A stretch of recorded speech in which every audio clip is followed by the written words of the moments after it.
All right, and it's good to see you once again. We want to have a very special conversation this morning, and this is as far as Kenya Innovation Week is concerned. It actually started yesterday, and will go all the way up until 29th of November at the Edge Convention Center right here in Nairobi. But just in case you are coming to terms or familiar with the term Kenya Innovation Week and you're like, hey, okay, so what is that exactly and who gets to go and what are some of the advantages of attending Kenya Innovation Week? Well, today we have Sheena Raikundalia, who's a board member and chair of the technical committee of the board of Kenya. Good to have you this morning. Great to be here. How are you doing? Really good and loving your energy. So thank you. Very excited to be here. Thank you. And you look lovely as well.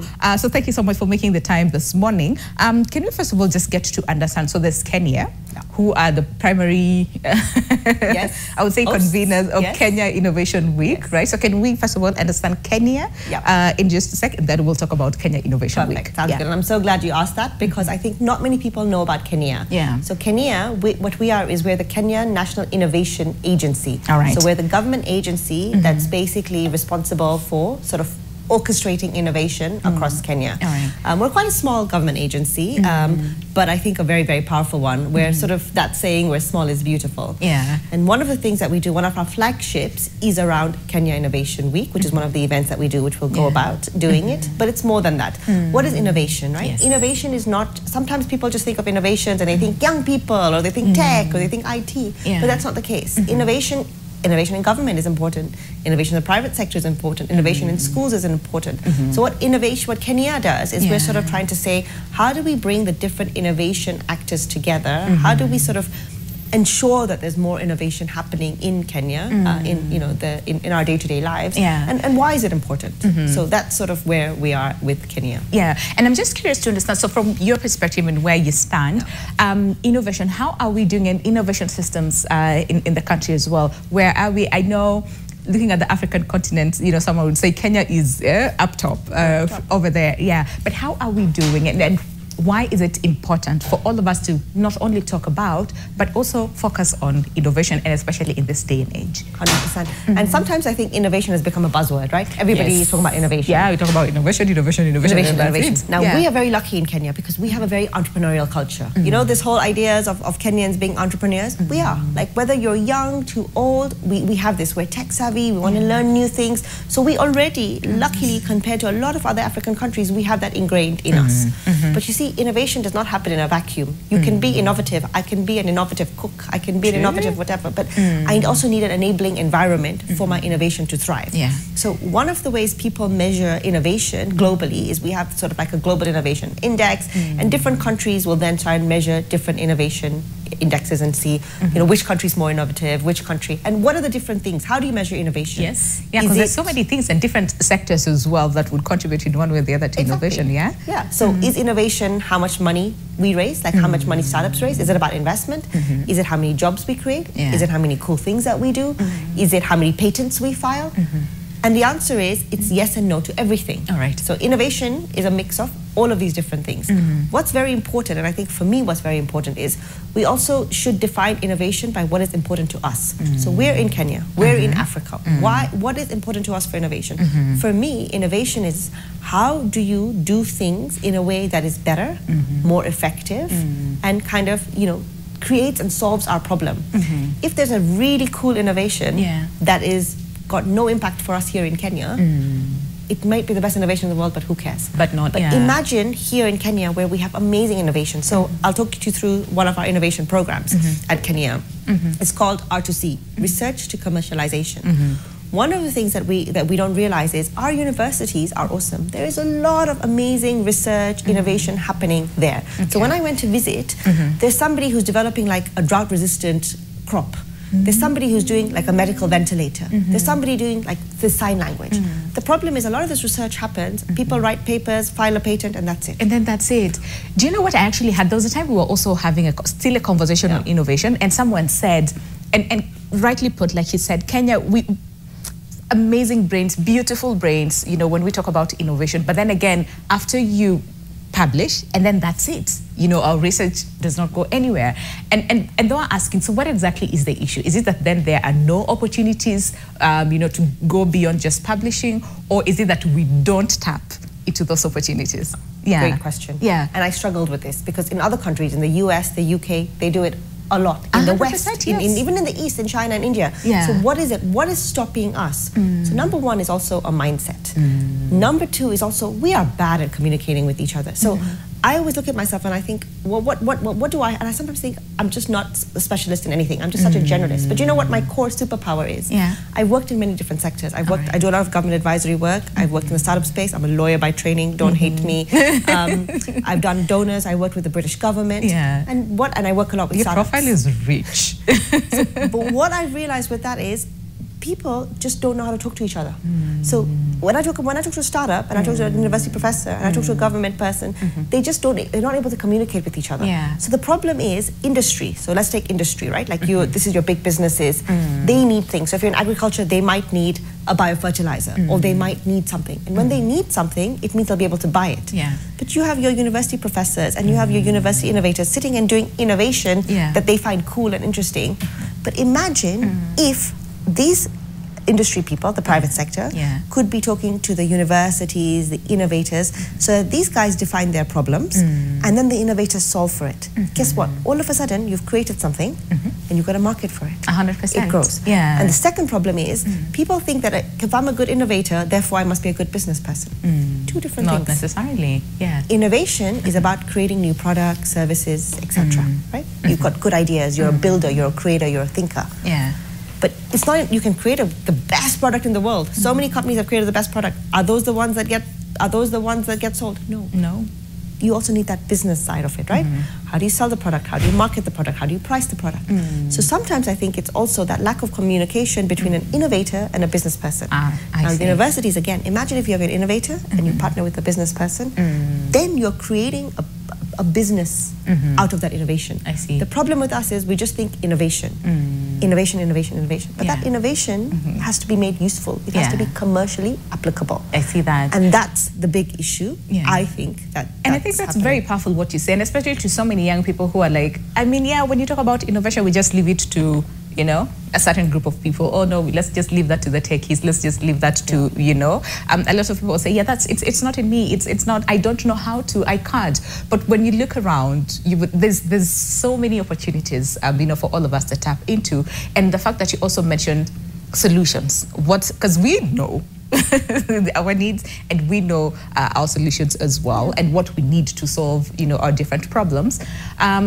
But for so many people, it's like, so then how do I get there? Exactly. This whole concept about hiding my idea because I do not want anybody else to steal that. What do you say to? So for me, this is a story I tell to innovators. I do a lot of mentoring for startups, etc. And I'll just be like, I have a business idea or a startup idea every time I take a shower. Every time. I'm not even kidding. Right? It is not about just your idea, it's about execution. Execution, yes. If you don't execute your idea, it's going to go nowhere. And also, as much as all you innovators think that your idea is super creative and is the only one, it's not. Yeah. The chances are somebody out there has done it. But do you know what? Execute it well, and that's the thing. And I think this is a really big issue, which is what Kenya and Kenya Innovation Week is trying to do, which is if you bring different people together, if we bring in the innovators and the private sector and the government and the financiers and everybody together, finally have them talking to each other in a way that they understand, I think we'll see a lot of change. We can see innovators solving for what what the private sector wants. We'll see innovators partnering with business people. And I think one of the biggest points you mentioned is everyone thinks innovators and thinks tech. Tech is not innovation, and innovation is not tech. It's not the only thing. It's one way, right? And innovation is, even a business model is an innovation. So for example, you know, pay as you go? That's an amazing business model innovation. That's probably one of the biggest innovations that has helped Kenya go forward. So again, we also need to stop thinking about this definition of innovation. Oh, I must be in university to be an innovator. Oh, it must be tech. No. Innovation simply means doing something in a way that's different and better. 100%, yes. And that's what it is. I see that, I see that. Can you talk about Kenya Innovation Week in a second, and then we'll come back to then understand. So what are some of the challenges? What are some of the hurdles? What are some of the, say, missed opportunities? And especially when you're talking about Kenya and our youthful population as well, that we can tap into. But Kenya Innovation Week, and this time around the focus is Africa edition, right? So take us a little bit about that and why. Yeah. So Kenya Innovation Week has evolved. This is the 4th edition. And like I said, Kenya is sort of a small but powerful agency. And it kind of started with that idea, with a bunch of us sitting around and saying, you know, first of all, one of the big things is we're Kenya. So I know we're Kenya, National of Kenya, but we're also Kenya, the country.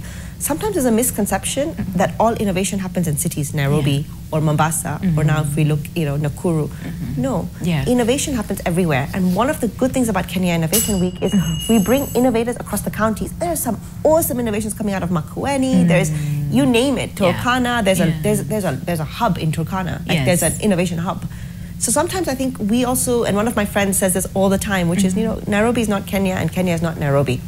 So the whole idea around Kenya Innovation Week also is let's bring innovations across the country. So that's number one.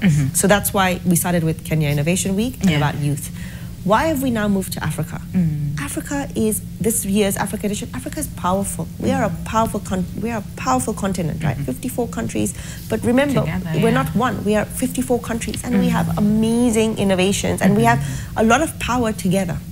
Unfortunately, whether it's historically or how we were set up, we're quite divided, right?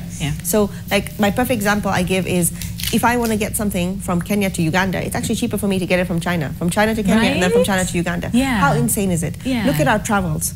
It's easier for me to travel to Dubai than it is. It's almost the same price as going to Uganda or Tanzania or Nigeria. Just impossible. So as a continent, we are very divided. We need, and that is our biggest weakness. And there's a lot of initiatives like the Africa Free Trade Continental Agreement, and there's a lot of things coming up to say, how do we make us one? And not one as in we're the same. No, we're not. We're very different and we're very proud of being different. The culture in West Africa is different from the culture in East Africa. Even Kenya and Tanzania, we're neighbors, we're different. That's okay. But individually, we are weak.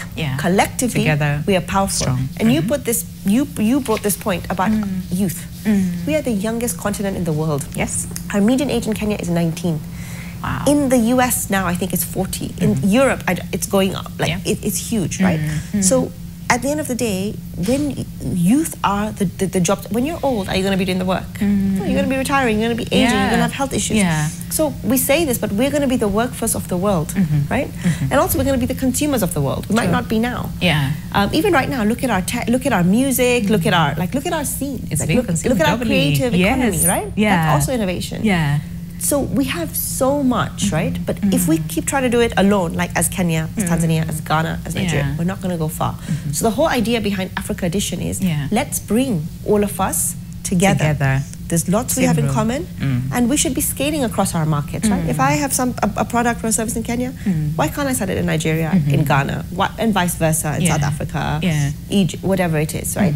So I think we need to start thinking of ourselves as one market, right? If we don't do that, who are we selling to? How will we ever grow? And speaking of the same, someone might say, so there's 54 countries, they might have their own unique needs that is unique to them, that sometimes might pose a challenge in terms of then, can we speak, so like quote unquote, the same language? Because again, like you said, collective, we are strong and we can achieve things greater than ever thought, right? So then how can we then leverage on our different unique needs and ideas and, you know, creative selves to speak the same language in terms of this is how we move forward as a continent and not individual countries moving forward while others are lagging behind? So first of all, it starts with our mindset, right? Let's decolonize our minds, right? Why do we think everything from everywhere else is better than what we have here? I'll give you an example. When I was pregnant, I was told you need to eat high protein amaranth. Came home, my nanny was asking me, this is terere. We think of terere as poor man's food. It is high protein, it is high content. Another example is kale. Kale is a superfood in the world. And for us, sukuma, considered a poor, right? So it's also our own mindset, right? Shift. We don't value what we have. And partially it's our history, right? Obviously colonization, but even before that, we're not a writing down culture, we're a storytelling culture. When you tell stories, it gets passed, you know, it gets forgotten. And in this world of AI, it's so dangerous. Because basically, if things are not written down, we'll be forgotten. And AI only knows data, what's been fed in. If we don't feed in our local languages, our customs, our traditions, they're going to disappear. Yeah. And it's stronger than ever. So I think we need to start marketing ourselves better. The world is moving to gluten-free. Most of our things are gluten-free. We're moving towards herbal medicines. We're moving so many things, right? Yeah. So again, we need to learn to have that confidence, market ourselves better, and change our mindset. Instead of thinking we are just, you know, and I'm sorry to say this quite bluntly, instead of just being beggars all the time, let's be business people. Let's think, let's grow, let's invest, Let's stop thinking now Africa charity case, but actually, because it's not. There's so much that's here. And that's, again, around Kenya and Kenya Innovation Week. That's exactly it, because I think sometimes it's also inspiring. If you see these young people who created a ventilator, or you see somebody doing this in and sorry, I keep bringing agriculture. My background is agriculture. It's one of my literally like they say the backbone. Yeah, exactly.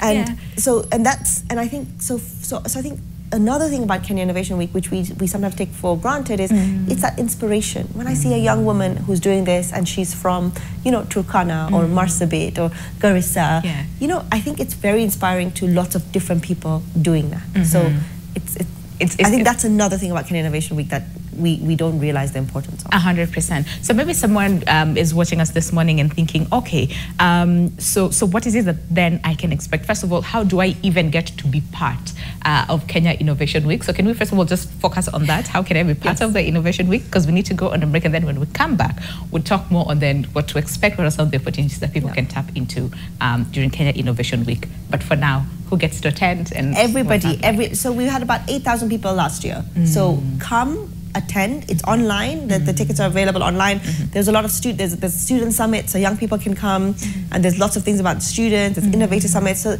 I think just if there's anything you do, just get online right now, check out the agenda, rock up to Edge. You know, it's just here it's in Nairobi. I know it's not. You know, we'll try to do it elsewhere, but that's number one. Number two, Kenya Innovation Week is a combination, but things happen all year round to get to Kenya Innovation Week. So take part, follow us, follow Kenya online. We share lots of information, you know, on Twitter. But for now, I think get on our website, see the agenda, see what sessions you like, and just and get there. It's really high energy, super fun, very well attended, with lots of people from governments to innovators to business people to investors. I see that. I mean, this is a great opportunity for everyone who's watching us this morning.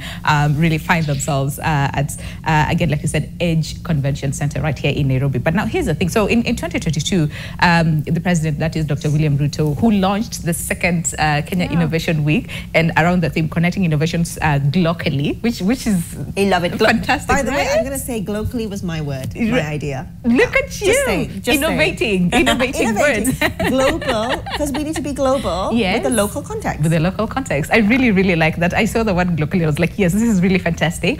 And his own words, he pledged to actually mobilize government to transform the Kenya Innovation Week into an international festival which attracts global participation. So my question is, how are we doing, you know, on that edge? Maybe answer that after the break. Yeah. All right, so stay with us.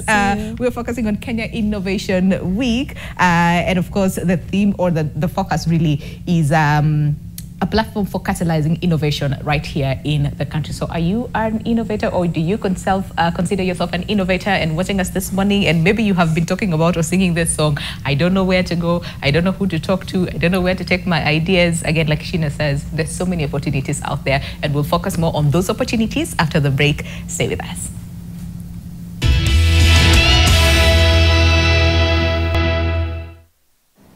All right, welcome back. Today, our focus right here on this broadcast is on Kenya Innovation Week, which, like I said, started yesterday, November 25th, and goes all the way up until November 29th. And it is happening at the Edge Convention Center right here in Nairobi. And this is a platform where for catalyzing innovation right here in the country. And we're talking about where we are as a country, and this year's edition, and that is the focus is on Africa. And we also talked a little bit on how important this is. That is the focus on Africa. But there's something I came across that says the significance for Kenya's, you know, thriving ecosystem will play in achieving the AU Agenda 63. So I'm really curious about the Agenda 63. What is it about? So again, And I'll say this, we have, there's so many sort of, if you really think about it, as we discussed it earlier, Africa is probably right now the least productive continent, right, in the world. Yes. We're the youngest, but when we talk about, production, whether it's in agriculture, in manufacturing, in technology, in everything, we're lagging behind. Yeah. So the future of the world that we see in the visions, whether it's Vision 2030, whether it's AU strategy, there's the AI strategy, there's a lot of these strategies, so many, right? yes, yeah. So what is the underlying bit about all of the strategies, right? Whether it's the food strategy, whether it's the health strategy, whether it's a job strategy, whether it's the agenda. What's the underlying purpose? The underlying purpose is, how do we bring Africa from where it is to its potential, to where it can be? And all these strategies and all these things are intentions, guides, policies to help us get there. Because without a plan or without a strategy, it's very difficult, because everybody will want to run around and do sort of everything. So I think what's really important is understanding what we have. We have youth. This is a huge asset. But it can be our biggest liability. If we don't manage to empower these youth, if they're not getting jobs, if they're not able to use their energy, use their brains, use their innovation, actually our biggest asset is going to become our biggest ticking time bomb. 100%. So everything that we do has to be around, how do we make sure that we are creating opportunities for these young people? And in so doing, that's how we help our continent, because we're going to need it. And we have opportunities everywhere, from agriculture, from healthcare. Like, look at our food security. We are importing food as a continent. How can that be possible? Look at what we have. How much value addition do you do? How much manufacturing do we do? Right? Very little, very little. All of these, healthcare. How many opportunities do we have in every sector? I don't think there's a sector you can name here where I'll tell you there's no opportunity. There is. The opportunity accrues. And we were discussing this during break and said, sometimes, and again, like you said, very valid concerns for so many people who say, yes, but I have this very brilliant idea, but I'd rather stay with it, because if I share it with someone, they will steal my idea, or I will be used, by, say, these corporations that have all the resources, that they require. And like you said, this is it's very valid, right? Valid. So then what advice do you have for this person who's like, but then, so what do I do? Do I stick with it? Do I stay with it and hide it? Or how do I go about it? And you know what? Those concerns are valid, because honestly, and I say this, and I'm going to say this on national live TV, corporates, some of you corporates are doing it, and shame on you. You're doing it, and it's terrible. So the reality is, your concerns about hiding, as a young person, I understand. But you have to then think about, if you hide the idea, what's going to happen? Nothing's going to happen anyway. So there's a couple of ways to do it. One is legal protections. You can do a little bit of IP protection, etc. In fact, last year we had a huge track on IP at the Kenya Innovation Week around that. We got some lawyers in, we got different people in. So there are different ways in which, and not all of them are expensive, by the way. So you might be thinking, oh, this is so expensive. No, there are lots of different ways in which you can do that. So that's legally some protection. But number two, I think it's, again, mindset shift. If you think that these corporates and these people are going to be out there and use you, fine. Go and use them back, right? So if somebody takes something of your idea or something like that, one thing they'll always say is, well, that was my idea anyway, I was going to do it anyway. Fine, but learn how they do it, right? Don't just play victim and say they'll use me and they're doing this. That's it. Use them back. And there are lots of ways you can use them back too, right? Whether it's understanding how they work, whether it's whether it's navigating the who the right person is, because in every corporation, even just like in every country, in everywhere, there's some good and some bad people, right? Not everybody's bad. Not everybody's out to get you. I see that. So like before we went on a break, there's something that the president said in 2022 that I'd want you to comment on the same. That he said, in his own words, he actually pledged to mobilize government to transform Kenya Innovation Week into an international festival which attracts global participation, right? So this is the 4th edition, right? Would you say we have achieved that, global participation? I think we have. If you look at the agenda and you see just sort of how many people are coming, how many, and whether it's, from international government, if you look at kind of the innovators that are coming, I think we're doing really, really well. What's more exciting for me, though, is this year at this Africa Innovation, what we're doing is at Kenya Innovation Week, there's a session that's around bringing all the national innovation agencies. So, right, we have Kenya in Kenya, but we have South Africa, we have Tanzania, we have Nigeria, Ghana, and there's a whole session at Kenya Innovation Week this week where we brought all of those agencies, government agencies across Africa, not all, but we've got a good majority of them, and we have a whole session around what about an Africa innovation agenda? How can that set up? Maybe it can be rotating. Maybe there's a thing, you know, Kenya can be chair one day, 1 year, Tanzania. So it's not an ownership thing, but it's something, can you imagine? Like we could rethink, again, going back to Africa, the power of bringing all these different agencies together. So for me, I know there's lots of other things about the president's announcement that everyone's excited about, but this is very powerful. There's a lot of boring things that happen that create the change that maybe don't get the media interest and they don't sound very exciting, but those are the building blocks. Those are the things that create those changes. And I think this, bringing innovation agencies together, bringing VCs, that's another one. So I come from a private sector investment world. So I remember, and I tell the story a lot, but Tony, the CEO of, Dr. Mwanza, the CEO of Kenya, was like, oh, Sheena, we're going for this meeting, you know, with all the VCs. So in my head, I was like, oh, okay. I was super exciting, excellent. We walk in, I see a bunch of people, I'm like, I don't know these VCs, and I'm quite familiar with the VC world. Turned out he was talking about vice chancellors of universities. For me, VCs means venture capitalists. So this is what I'm saying about communication. So through Kenya and the work that Kenya has done, we now work with vice chancellors, VCs across the country of universities.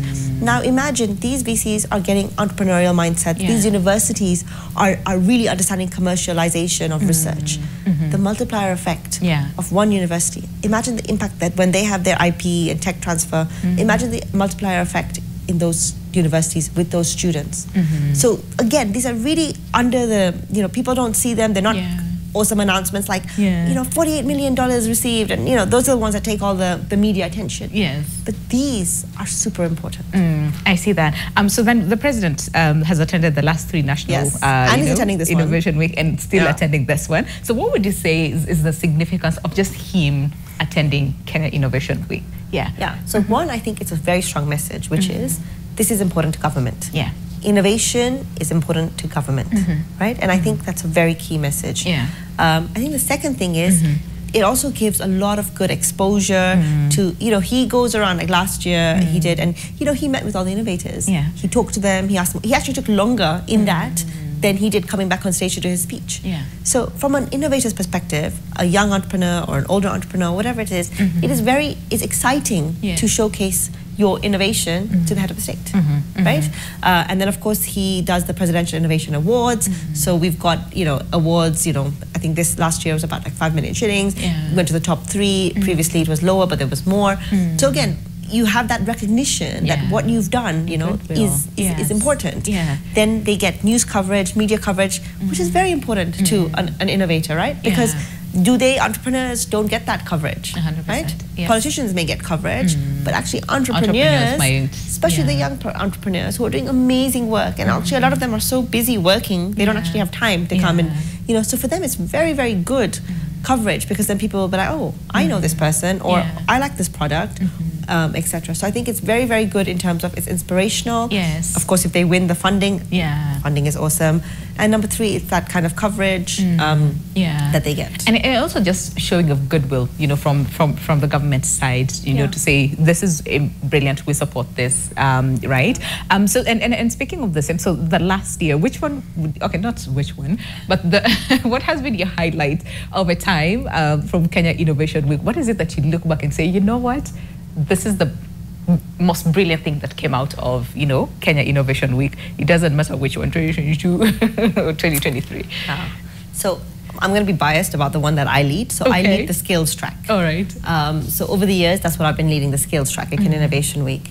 And one of the sessions that I've sort of led over the past years is sort of a TED Talk. And we have all these different innovators coming in, and they talk about like what they've done and the jobs that they've created. And that's one of the things that I think sometimes people don't understand. Innovation, when done correctly, if it leads to a business, business leads to job creation, which is huge. So I think hearing those stories, and I saw job creation in such different things. I saw it in the informal sector, I saw it in agri, which of course is my, you know, is my passion. So in so many different ways that we can create sort of jobs. So for me, the skills part is really important, because I think, again, we're so busy thinking about just like the tech skills, the AI skills, that we forget there's also other skills. We of course also had sort of a really good tech skills session, like what does the future look like, what jobs will be made redundant, and everyone was very worried, oh my god, will AI take over my job? So there was a very interesting conversations there. This year, I'll put a plug in for this year. Again, I'm just putting on my own session, which is terrible. But this year, I'm at Kenya Innovation Week. I'm going to be taking part in a debate that says, it's quite a controversial one, but it's basically, you know, is there enough money, funding, capital available for businesses? And I'm actually on the side of yes, there is. And of course, we have fellow participants who are going to debate and say, no, there's not enough funding. So I think that'll be an interesting one because money is always one that gets people interested. There's conversations around money are always tricky. One party says, yes, there's a lot of money that sometimes we don't even know what to do with this money. We need these young people to bring in their ideas and, you know, and innovative ideas and take this money and create change in your communities. And other quarters will be like, no, you're not in the real Kenya. No, come to the ground. There's no money. So agreed. So I think it'll be. I think that'll be a really interesting. That'll be a really interesting debate that's happening on Thursday. Okay, so that's on Thursday. All right. Of course, there's the awards and just seeing the innovators do their pitches. Super interesting. Again, it's your interest areas, right? Are you interested in youth and students? Are you interested in tech? Are you interested in AI? Are you interested in innovation ecosystems? Are you lots? I think pick and choose. Okay, pick and choose. And even on the same, so what is it that then someone can do? Because it's one thing to attend and it's another thing to actually maximize the opportunity that you've got, first of all, to attend and get out of the, you know, the Kenya Innovation Week richer. I would say richer in terms of like knowledge and, you know, the connections that you've made and the networks that you've created. So what is it that someone attending sort of like can do to get the most out of Kenya Innovation Week? And honestly, sometimes I think I want to write a guidebook on like how to network at conferences or what to do at conferences. Yes, because it's a lot of people. And especially if you're not like a natural extrovert and stuff, and you walk into a room and you don't, and it's not a room, it's a big conference, and maybe there's 8,000 people, and you don't know where to start, you don't know what to do, and it's intimidating, it's overwhelming. So I get that. For me, as always, preparation is key. Okay. So first of all, go look at the agenda, look through and see who, you know, you can see who's attending, what are the big sessions, and then see what relates to you. Are you in the ag space? Are you in the health space? Are you just, are you a startup? Are you a funder? Are you a corporate? Who are you? What position are you? Because you could be in a corporate job and you're thinking of doing something else. It's just not, again, everyone thinks innovators, they think young people, they think youth. That's not the case. So go through, do the preparation, say, what is it that you want to do and what do you want to get out of? And then based on that, attend those sessions. Okay. Definitely attend the sessions, listen, learn, talk to people, ask questions. If you don't have a business card, that's, you know, which I'm also anti-wasting paper. You've got your QR code, right? Yes. Get on, number one, get on LinkedIn. I meet too many young people who are not even on LinkedIn. You need to update your profile, get on LinkedIn, follow up. And one of the main things about networking in these things is, it's not, if you go in thinking, I want this, I want this, I want this, you'll get nothing. Go in thinking, what can I give, right? I think the problem is too many people just go in and say, I need a job, I need money. But would you go to a stranger and say, give me money? No. You have to build that relationship. It takes time. If you want a mentor, you know, the mentor has to realize, is this worth my time? So how do you build that relationship? How do you build that trust? It can't always be, this is what I want. So what I found in terms of networking is I've never gone into a networking or a conference thinking, I want to get this out of it. I'm always thinking, what can I help? What can I give? And you know, weirdly, what's happened is I've gotten way more than I've ever given. Interesting. It's such a weird, it's just like a mind shift in terms of focusing on me, what can I get, what can I get, what can I get? Also ask yourself, what can I give? And when you do that, weirdly, I'm telling you, you will get stuff. Yeah. You absolutely, oh wow, okay, that's, mind shift. I really, really like that. Okay, you also mentioned skills as a point, and someone would ask, so then in this day and age where, again, conversations around innovation, AI, tech, all those things is really huge, what are some of these necessary skills that are required now to thrive as an innovator and also impact change? Because like we said, it's not just about focusing on you and you know what you can do, but also how is this impacting the society, the community, maybe the country, and even, you know, the global space. Agreed. And this is again another controversial one, but I love CBC, the curriculum. I'm not talking about the implementation, I'm not talking about all the challenges. But as a curriculum, I think it's very important. If you think about our old Kenyan system, or even the British system, or any system, this idea of like blindly cramming facts to write them down, when are you ever going to need to do that? right now, that's not an important skill.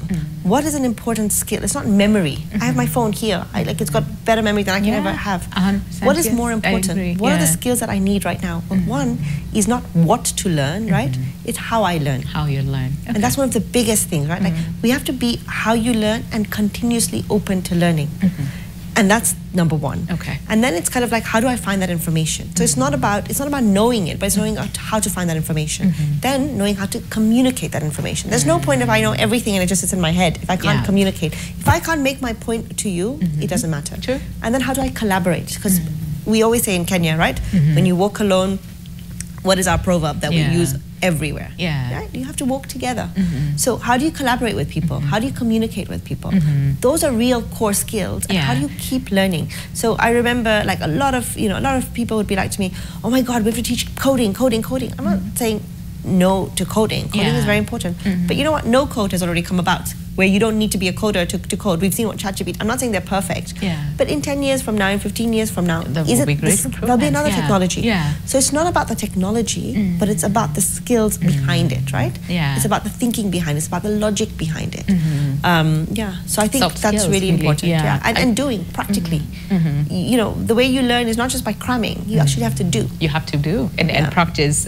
Someone was actually saying, you know, this whole concept about practice makes perfect. Someone was saying, no, not just practice, but perfect practice actually makes perfect. So it's really agree with what you're saying. And then on this other hand, I know we touched on this a little bit, and this is as far as funding is concerned, but focus more on the Kenya Innovation Week. But in hindsight, there's so many people who say, yes, we have these brilliant ideas, we have these innovative ideas, but then again, when it comes to funding, that is where, you know, this is a big challenge. So from where you stand, how much of a challenge is this? And is it more on the accessibility or the understanding of where to tap into these opportunities to get funding for your ideas? Great question. I have a couple of points around that. First of all, this idea of funding, right, is also, we take this Western concept of funding. Now, as Kenyans, who has invested in a friend's business? Who has given a friend who's doing like a restaurant or a beauty or business? In your chamas, do we not fund each other? We do. Our friends and our family, do we not do it? That's angel investing. That's funding. We are actually funding somebody's business, right?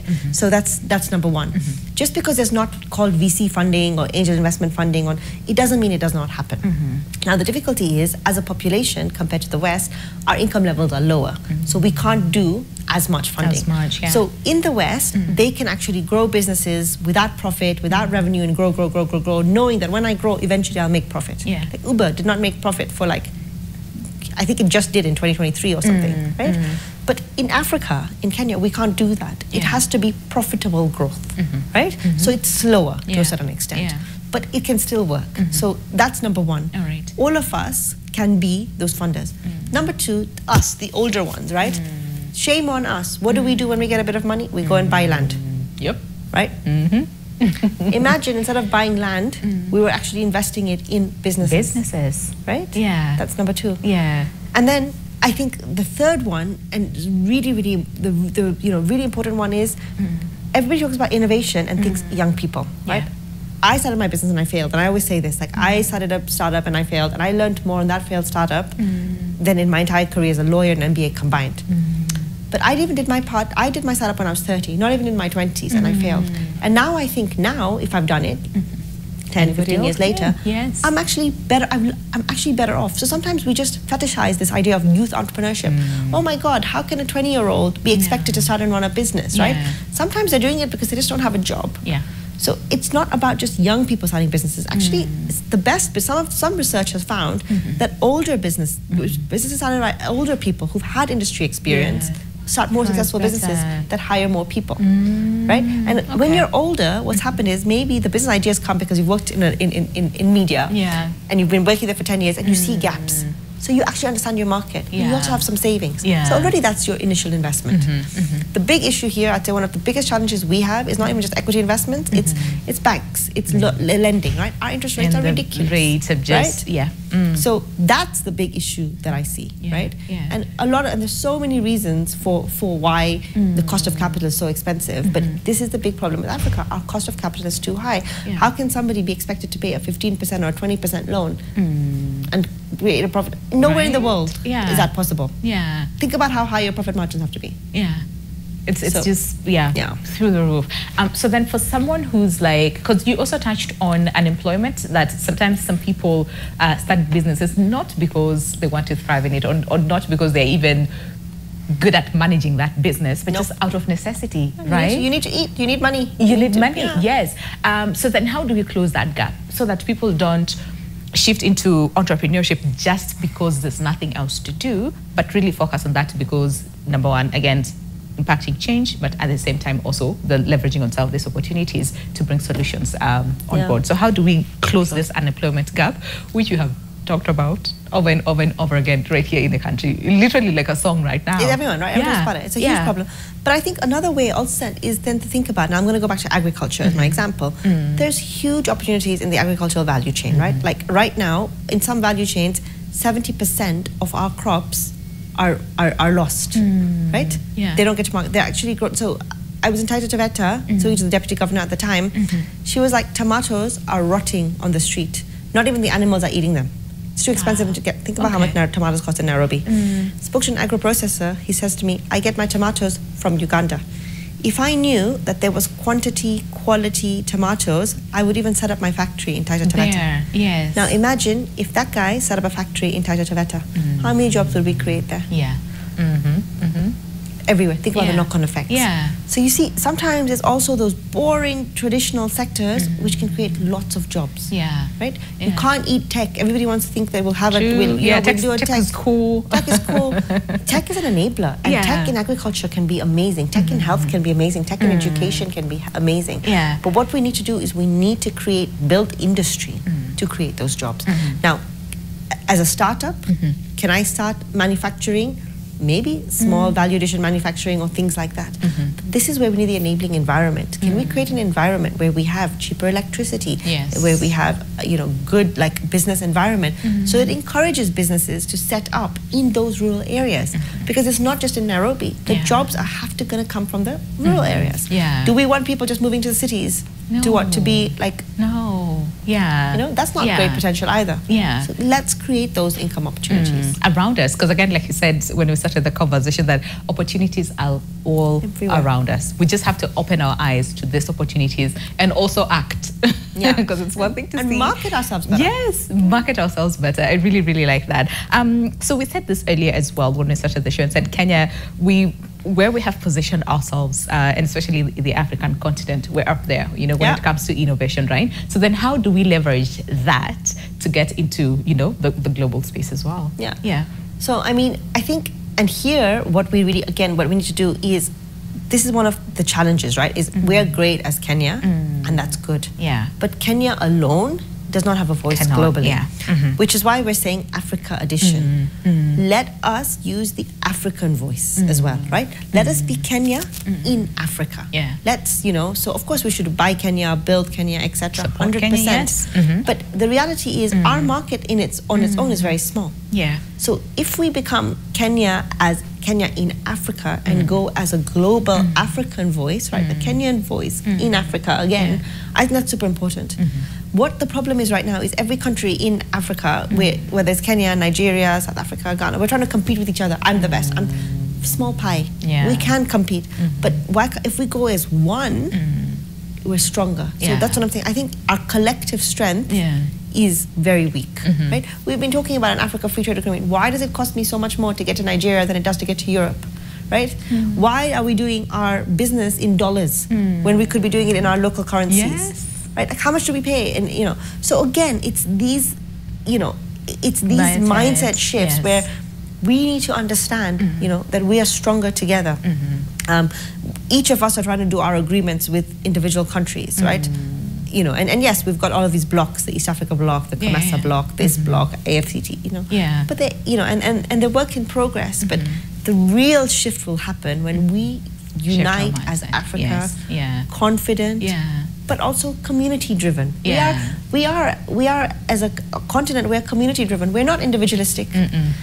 Our kids are not raised by a parent, they're raised by the village. Yes. This is the saying, it comes from us. Yeah. And that's a good thing. So why are we killing the good things to try and copy something that doesn't even fit for us? And just corner that into certain aspects of our lives. And then when it comes to this other important things, we tend to individualize ourselves. All right. And also believe in our products, because like you rightly put, we sometimes tend to think, no, whatever is meant from like Kenya or the Africa, no, that's not good. We want some from somewhere else. Yeah.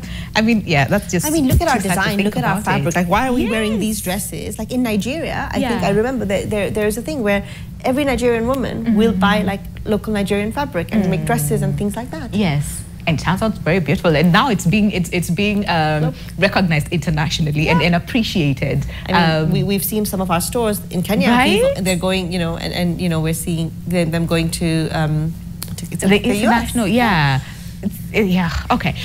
So I can see our time is far much spent, and there's so much to discuss. So circling back to Kenya Innovation Week, you talked about the presidential award. And maybe someone is watching us and thinking, oh, okay, so what exactly is that? How do I get to compete if there's like competition in it? And also the benefits of the same. Yeah, so the applications are they get open for the African Innovation Week is the award that was launched earlier. Yeah. So the award gets launched online. So please, if there's anything you do, just follow Kenya, because that's where we share all of this information. Okay. And the application is open and people will apply. So there's different categories. There's university, there's startup, there's youth, there's ag. So there's a whole, and every year we come up with kind of relevant categories. Apply for the category. Look, if you don't win, that's okay. What's the worst that can happen, right? Yeah. But there's a chance that you can win, and if you do, you get, you don't just get the money, which is great. Like you'll get funding. Like I said, it can be anything from 500,000 shillings to 5 million shillings. Somebody got, so you'll get that funding. But funding is one piece. But you also get training, you'll get support, you'll get exposure. So it really is, a good opportunity, and then you'll meet other innovators, other winners, other people who've taken part. And that's just one award. Like I said, we have another one called R2C, which is one of my favorites. It's the research to commercialization. And that's because it's saying all this university research that's happening, how do we commercialize them? So again, and in fact there's a good statistic here that some of the cohorts who've gone through research to commercialization, set up their businesses, have gone on and raised almost $50 million from investors. So don't think about it as if there's not enough money or this is just this much money. The money is just to help you.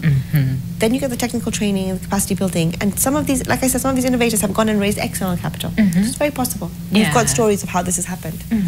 We've got another innovator who raised capital. I think he's now hired like 35 people. So this is what I'm talking about, impact, which is, if you just think about it, and this is another problem, you know how we have tenderpreneurs? We also have similarly in entrepreneurs where you just jump from competition to competition because you want to get this award, you want to get... just get the money and then, run away with it. And then do nothing. And fine, you can do that, but if that's your ambition, fine. But I'm assuming your ambition is bigger than that and you want to create a business, you want to hire jobs, you want to be a cool entrepreneur and you want to earn lots of money. There's no shame in it. But then you need to get serious and not just think, well, this is the money, but what else are you getting? What is the additionality? What else is that you're getting that is additional to just the funding? Funding is very important. But it's piece one. And this is not the funding that's going to take you anywhere. That's the funding to start you, it's seed. All right, I see that.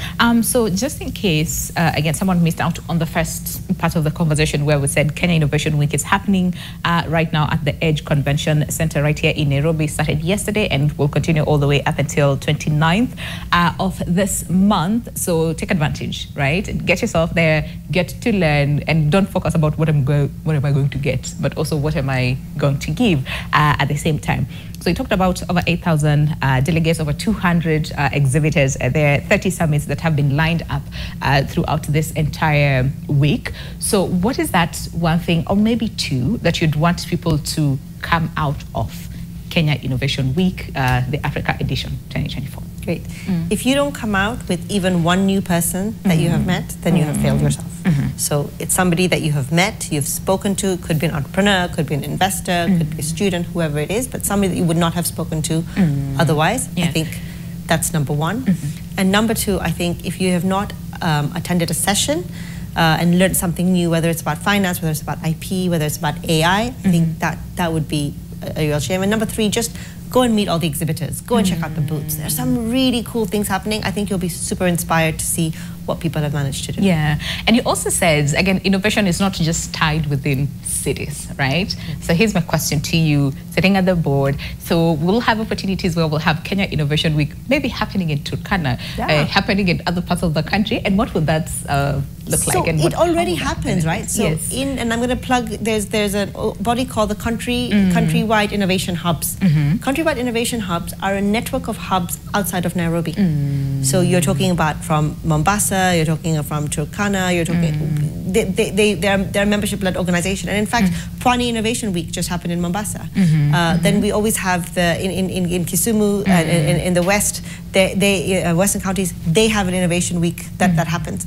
So this does happen. And what we're trying to do as Kenya is, remember, as government, it is not our job also to go, our job is enablers. Yes. So what we want to do is support different innovation weeks happening and bring them together, cultivate everyone together. Government should never be the one replacing the private sector from doing it. But what we need to be doing is creating an enabling environment for these to happen. And the good thing about Kenya is we have an awesome private sector. They didn't wait for Kenya to do it. They've been doing it.